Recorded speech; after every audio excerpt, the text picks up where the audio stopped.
ان تلاوت کردہ آیات کی روشنی میں جس مضمون کے تحت ہم خدا کے کلام میں اترنے والے ہیں وہ مضمون اسکرین پر آپ کے سامنے ہے۔ میں چاہوں گا کہ ہم کم از کم 2 بار اس مضمون کو اونچی آواز میں پڑھ لیں۔ جی پھر سے پڑھیں۔ اردو زبان میں شرطیں لاگو ہیں، اور یہ وہ جملہ ہے جو بار بار کسی نہ کسی طور پر میری اور آپ کے کانوں کے ساتھ ٹکراتا اور پھر ٹکراتا رہتا ہے۔ شرطیں لاگو ہیں۔ اس سے پہلے کہ ہم اپنے اس مضمون کی طرف چلیں، بیس کے طور پر اس کتاب کے حوالے سے چند ایک باتیں خدا کے کلام میں سے ہم سیکھیں گے۔ میری بہن سسیلیا یہاں موجود ہیں۔ دعا کا اختتام ہم اس عبادت کا اختتام ہم دعا کے ساتھ کریں گے۔ خدا نے ان کو شفا کے حوالے سے خاص برکت دی ہے، اور پھر ہم آج یہاں سے بالکل فری ہو کر، آزاد ہو کر، بیماریوں کمزوریوں سے چھٹ کر یہاں سے نکلیں گے، اور یقینی طور پر برکت اور گواہی کا باعث بنیں گے۔ جتنے کلام کے طالب علم یہاں بیٹھے ہیں، مہربانی سے میرے ساتھ ساتھ چلنے کی کوشش کریں۔ یہ کتاب بائبل مقدس کی 20ویں کتاب کہلاتی ہے۔ ہماری بائبل میں کل 66 کتابیں ہیں، اور ان 66 کتابوں میں سے اس کتاب کا 20واں نمبر ہے۔ اس کتاب کو کسی اور نے نہیں بلکہ سلیمان بن داؤد نے لکھا ہے، اور اس شخص نے بائبل مقدس کو 3 کتابیں دی۔ جب یہ عالم شباب میں تھا تو اس نے غزل الحساد کی کتاب کو لکھا۔ جب یہ 40 سے 45 برس کا ہوا تو پھر اس نے انسان کی کتاب کو لکھا، جس میں گولڈن رولز دیے، سنہرے قاعدے دیے، اور یہ کتاب نوجوانوں کو لکھ کر اس لیے دی کہ وہ ان رولز کو فالو کریں، اور اگر کوئی ان قاعدوں کو فالو کرتا ہے تو پھر اس کی زندگی جو ہے وہ شاندار اور جاندار ہو سکتی ہے۔ اور جب یہ بالکل بڑھا ہو گیا تو پھر اپنی زندگی کے تجربوں کے نچوڑ پر مبنی اس نے وائز کی کتاب کو اپنے ہاتھوں سے لکھا۔ خدا یسوع مسیح کی پیدائش سے 600 سال پہلے یہ کتاب لکھی گئی، اور اگر آپ کیلکولیٹ کریں گے تو اس کتاب کے 31 باب اور اس کی 714 آیات ہیں۔ اس کتاب کے 31 باب ہیں، گویا کہ ہر روز ہم ایک چیپٹر کو پڑھیں تو ہم آسانی کے ساتھ 1 مہینے میں اس کتاب کو پڑھ سکتے ہیں، اس سے برکت کو لے سکتے ہیں۔ اب آئیے ذرا اپنے مضمون کی طرف چلیں۔ مجھے نہیں پتا کہ چوائسز کے حوالے سے، چناؤ کے حوالے سے، ڈیسیژنز کے حوالے سے آپ کتنے میچور ہیں، مجھے نہیں پتا،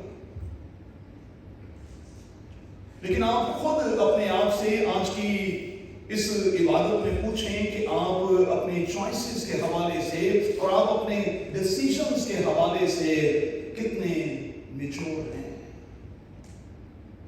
آپ کے فیصلے جو ہیں، آپ کی چوائسز جو ہیں، وہ کتنے فیصد سنجیدگی اور پھر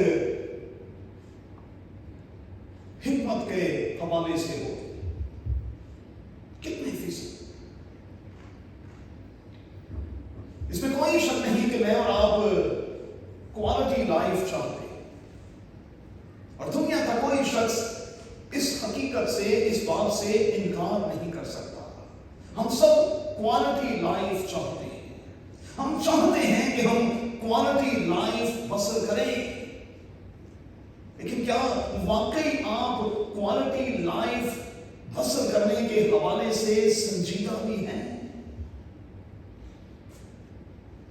ہم میں سے ہر کوئی چاہتا ہے کہ وہ اچھے سے اپنی زندگی کو بسر کرے، وہ اپنی زندگی میں خوشحال رہے، لیکن میرا سوال یہ ہے کہ بطور مسیحی کے میں اور آپ بدحال کیوں ہیں؟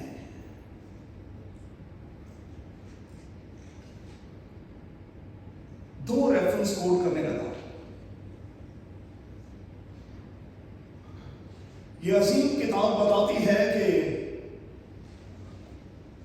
خدا یسوع المسیح میری اور آپ کی خاطر غریب بن گیا تاکہ ہم امیر ہو جائیں.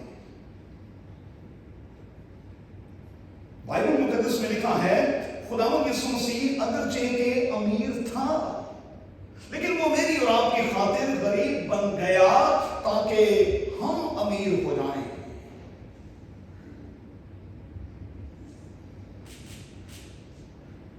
مقدس داؤد کہتا ہے کہ میں بچہ سا ہن بڈھا ہاں اور نسل صادق دی نہ ویکھی کدی ہے لاچار تے ٹک کر منگتی تھی. میں نے بچپن سے لے کر بڑھاپے تک کا سفر کیا ہے. داؤد کہتا ہے کہ میں نے خدا کے لوگوں کو، صادقوں کو اور ان کی اولاد کو ٹکڑے مانگتے ہوئے زندگی میں سسکتے ہوئے نہیں دیکھا. لیکن اگر میں اور آپ، میرے اور آپ کے اپنے بدحال ہیں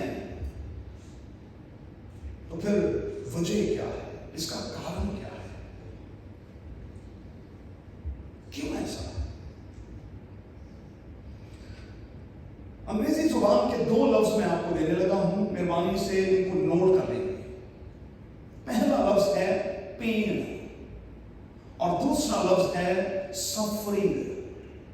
دو لفظ ہیں، آپس میں ان کا بڑا گہرا ریلیشن ہے لیکن یہ دو مختلف لفظ ہیں. پین کا مطلب ہے کسی بھی وجہ سے آپ کو کوئی تکلیف ہوئی، کسی بھی طرح کے سرکمسٹانسز میں آپ پڑے اور آپ کسی دکھ میں اور تکلیف میں چلے گئے. لیکن سفرنگ کا مطلب یہ ہے کہ آپ نے اس پین کو تسلیم کرنے سے انکار کر دیا اور آپ مسلسل اسی حالت میں رہنے لگ گئے. سادہ زبان میں پین آپ کو ہونا تو یہ چاہیے تھا کہ آپ سفرنگ سے بچتے، اور سفرنگ سے بچنے کا طریقہ کیا تھا کہ آپ اس کا سدے باب کرتے. لیکن آپ نے سدے باب نہیں کیا، آپ اس پین میں مسلسل رہے اور رہ رہے ہیں. اسے سفرنگ کہتے ہیں.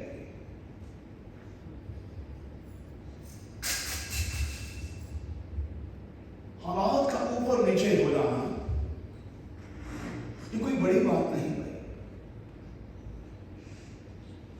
کووڈ کسی کو بتا کر نہیں آیا، سونامیز جو ہیں وہ بتا کر نہیں آتے، اٹیکس جو ہیں وہ بتا کر نہیں آتے، ڈرون اٹیکس جس طرح ایوب پر ہوئے یہ کبھی بتا کر نہیں آتے.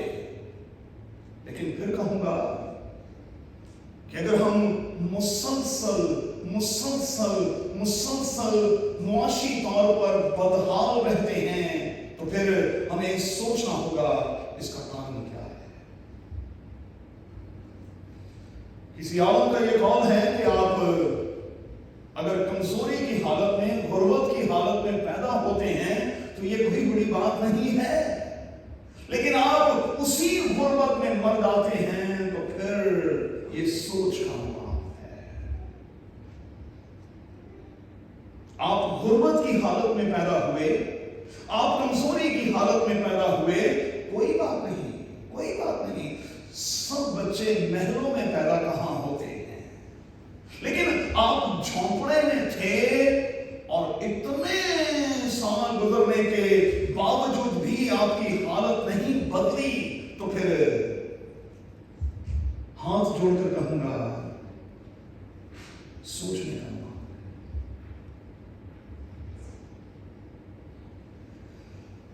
یاد رکھیں کہ قرآن نے کہیں بھی ایزی لائف کا کانسیپٹ ہمیں نہیں دیا.